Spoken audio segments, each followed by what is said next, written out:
Hey everyone, welcome to This Explainer. Today we're putting together your ultimate study guide for the European landscape you are about to step into.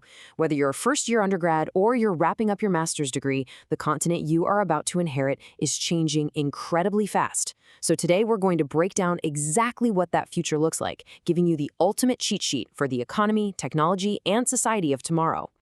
And look, we aren't just guessing here.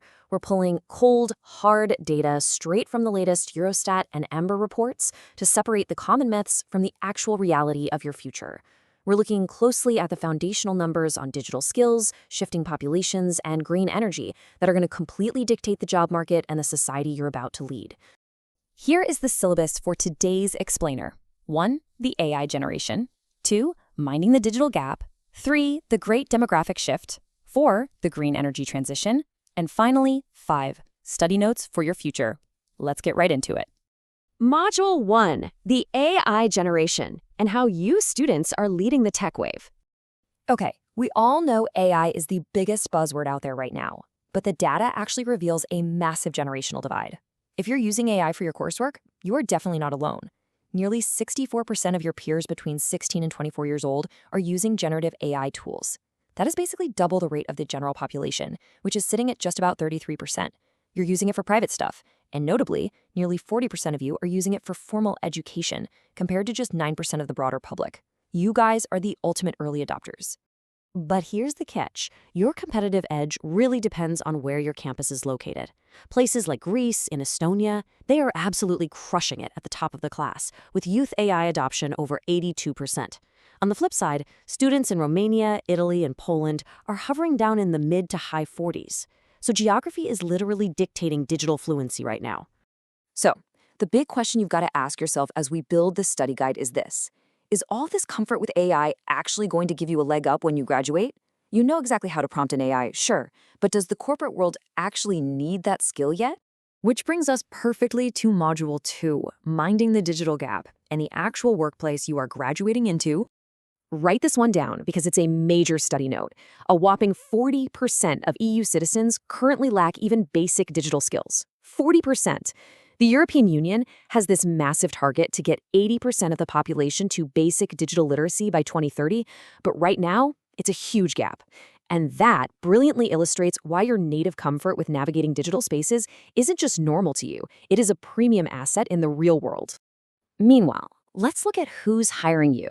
The companies you actually want to work for are scrambling to modernize. Over half of EU businesses are now relying on cloud services, mostly for hosting emails and files. And crucially, 20% are actively integrating AI technologies right now, largely to analyze language and generate content.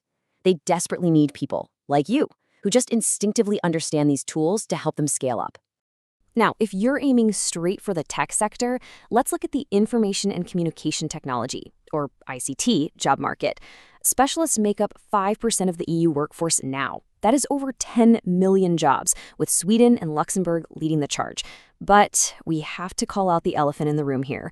There's still a massive gender gap that needs closing, with men taking up 81% of these highly lucrative roles. But let's look way past the tech for a second and past your immediate job hunt. Who exactly are you going to be working alongside and honestly supporting decades from now when you hit your career peak? That is Module 3, the great demographic shift and the changing face of Europe's population. Okay, the numbers here are wild. The European Union's population is projected to drop by almost 12% by the year 2100. Let that sink in for a second. You're going to be living on a continent with 53 million fewer people than it has today. We're basically hitting our population peak right at the end of this current decade, and then the steady slide down begins. And here is the absolute crucial point for you, the workforce squeeze. The working age slice of the pie, meaning you and your future colleagues, is shrinking. Right now, working age people are 58% of the population. By the end of the century, that's projected to drop to just 50%. Half of the population is literally going to be acting as the economic engine for the other half. At the exact same time, the slice of the population aged 80 and over is going to nearly triple. We're jumping from 6% today to 16%. So picture this. You're looking at a future society where fewer workers have to support a much, much larger elderly population. This massive shift absolutely guarantees that things like automation, healthcare tech, and sheer efficiency driving technologies are going to be in massive demand just to maintain our current standards of living. Let's pivot to Module 4, the green energy transition and the physical power grid of your future. We are actually living through an absolute milestone right now in 2025. Wind and solar just generated 30% of EU electricity. They officially overtook fossil fuels for the first time in history. I mean, just 5 years ago, wind and solar were stuck at 20%. This crossover is a fundamental rewiring of European energy, and it's the exact grid you are inheriting. And when you add it all up, driven by a massive 20% boom in solar power just this year, renewables as a whole now provide nearly half of all EU power. This perfectly lines up your future career landscape with global sustainable development goals.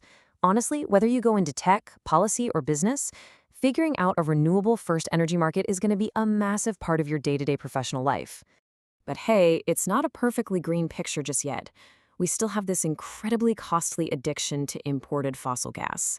Actually, gas generation went up 8% this year just to fill the gaps when bad weather caused hydro output to drop. That single vulnerability pushed the EU's power sector import bill to a staggering 32 billion euros. And that directly drives up wholesale electricity prices for everyone. So, what does this mean for you? Well, your generation's big economic challenge is going to be solving this intermittent energy problem. The golden ticket is scaling up grid-level batteries to store all that clean power for when the sun sets or the wind dies down. Expanding battery storage is what will finally break our expensive reliance on imported gas and stabilize the energy prices that businesses desperately need. All right, let's wrap this up with Module 5, Study Notes for Your Future, your ultimate cheat sheet.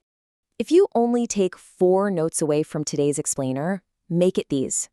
Number 1, you hold a massive tech advantage over the general population, thanks to your AI adoption. Number 2, with 40% of the EU lacking basic digital skills, your abilities are at an absolute premium. Number 3, you're going to be part of a significantly smaller working class supporting a much larger older generation. And number 4, you're inheriting an economy powered primarily by a green, renewable grid for the first time ever. These are the cold, hard realities of the game board you are about to step onto. Like the European Commission points out, the ultimate goal here is striving for sustainable prosperity and competitiveness. Your native digital fluency and your understanding of these massive demographic and environmental shifts, that is exactly what's going to drive that prosperity. So, I want to leave you with one final thought to chew on as you close your textbooks today.